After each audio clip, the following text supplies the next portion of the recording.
My sister-in-law says I'm the most impatient person, and she's not just talking about how I get frustrated behind slow drivers or always choose the shortest checkout line. She's talking about how I react in moments of unknown. In those difficult moments where it feels like God either isn't working or he's taking incredibly long to do so. Because in those moments, in the waiting, in that space, in that silence, it just feels terrible, like it's one of the hardest things to endure.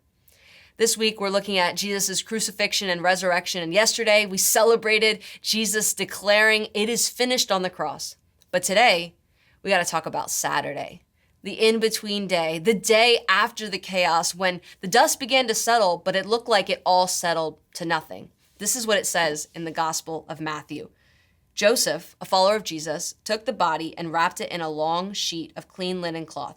He placed it in his own new tomb, which had been carved out of the rock. Then he rolled a great stone across the entrance and left. It says he just left. Joseph was a follower of Jesus, so he knew all that Jesus said, that he was the Son of God and would die and be resurrected. But at that moment, it certainly didn't look like those promises were true anymore. It didn't look like resurrection was coming at all. So what were they to do? I think that they did exactly what you and I do in our own moments of waiting.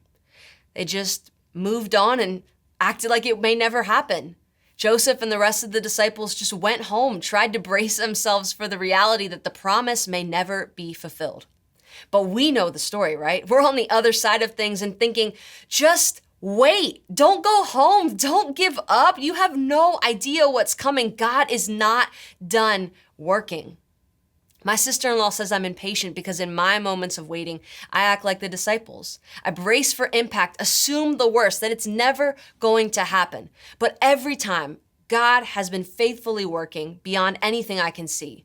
And when things do change, I realize that the waiting actually wasn't as long as I thought it was. I mean, we know that Saturday was just one day for the disciples. But we also know from our own experiences that one day can feel like eternity. So, if you're in the middle of waiting right now, don't lose hope. Don't give up. Be reminded that God was working on Saturday after the cross beyond anything that the disciples can see. And trust that he too is working. Your Sunday is coming. Would you pray with me? God, thank you that you always work beyond what we can see. Help us to trust you in the waiting, no matter how long it takes. Amen.